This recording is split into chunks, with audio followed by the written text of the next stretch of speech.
في سنة 1260 في حكم السلطان المظفر قطز، كان شيخ الأزهر العالم العز بن عبد السلام قاعد في جامع الأزهر بيدي دروس علم للطلاب.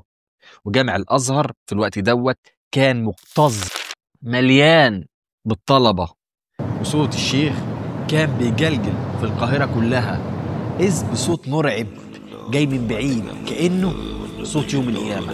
وفجأة صوت الشيخ اللي كان بيجلجل في القاهرة كلها سكت، وكل الناس اللي موجودين في القاهرة في جامع الأزهر بيسمعوا الصوت وهم في رعب، لدرجة إن في ناس قالت إن الصوت دوت صوت يأجوج ومأجوج، وإن القيامة قامت خلاص. شفت كمية الرعب، لكن الصوت دوت طلع في الآخر صوت رسل المغول اللي بعتهم هولاكو للسلطان المظفر قطز. لو انت ما تعرفنيش، انا اسمي احمد محمد، وعندي قناة اسمها تاريخ الآباء والأجداد، مهتم بالتاريخ. اتمنى الاشتراك في القناة وتدعمني بلايك، لان انا حلمي ان قناة توصل ل1,000,000 مشترك، مش بعيد على ربنا. المنارات والمثال ومشكاة الهدايات والكمال. بعد ما قطع السلطان المظفر رؤوس رسل التتار وعلقهم على باب زويلة، كان كده السلطان بيعلن الحرب وان مفيش اي مفاوضات، لان السلطان قطز اللي انت ما تعرفوش انه كان عنده صقر عند التتار، هم اللي قتلوا ابوه وامه وخدوه كعبد بعد ما كان ابن اخو السلطان الدولة السلجوقية.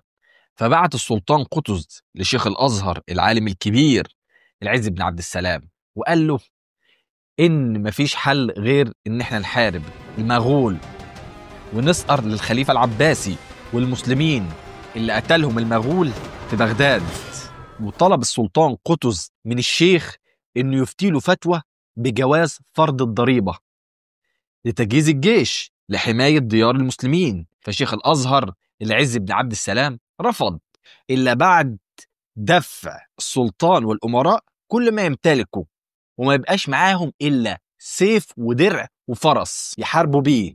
والشيخ ما سكتش عند كده، ده اشترط كمان على السلطان والأمراء إنهم بعد النصر إن شاء الله يتعهدوا بدفع كل الضرائب اللي خدوها من الناس، سواء كان مسلم أو مسيحي. فوافق السلطان، وده كان في سنة 658 الموافق يوم الجمعة شهر رجب.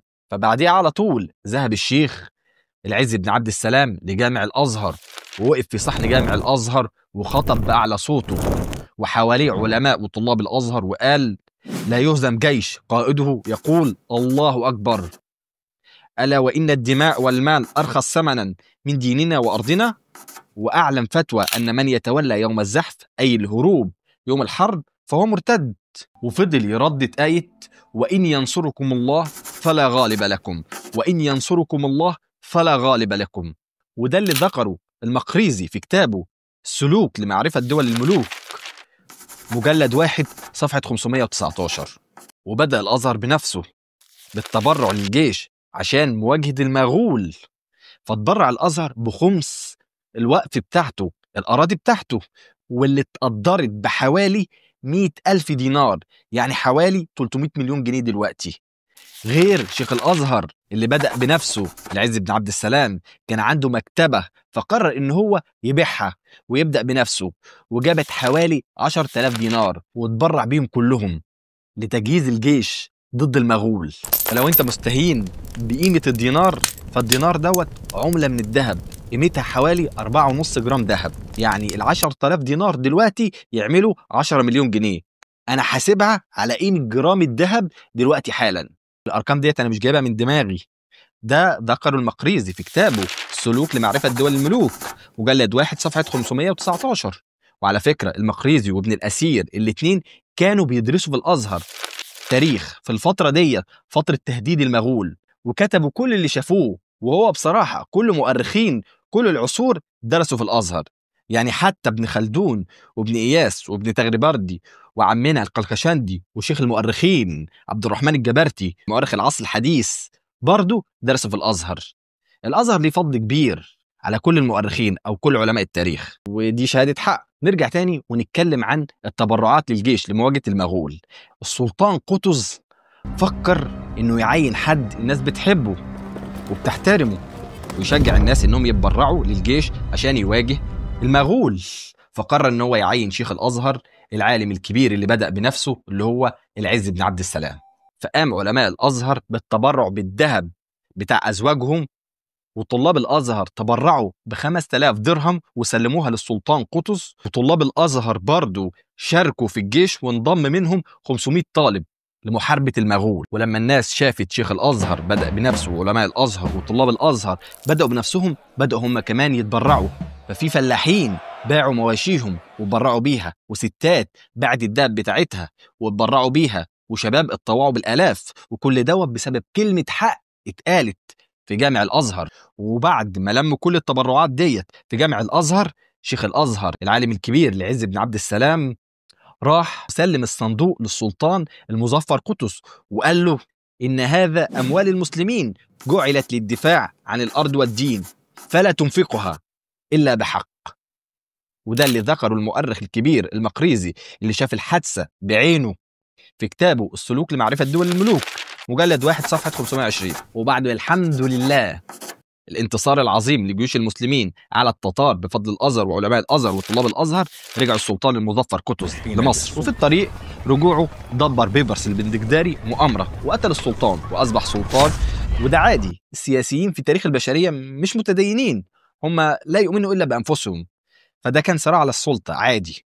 ولما رجع بيبرس البندقداري بعد النصر على طول توجه لجامع الأزهر، ووقف السلطان بيبرس في صحن جامع الأزهر وقال في الجامع: هذا الجامع كان سلاحنا الخفي لكسر المغول، وجدد القباب والميضة، ووسع حلقات العلم، وأنشأ الأروقة لطلاب العلم، واهتم بجامع الأزهر.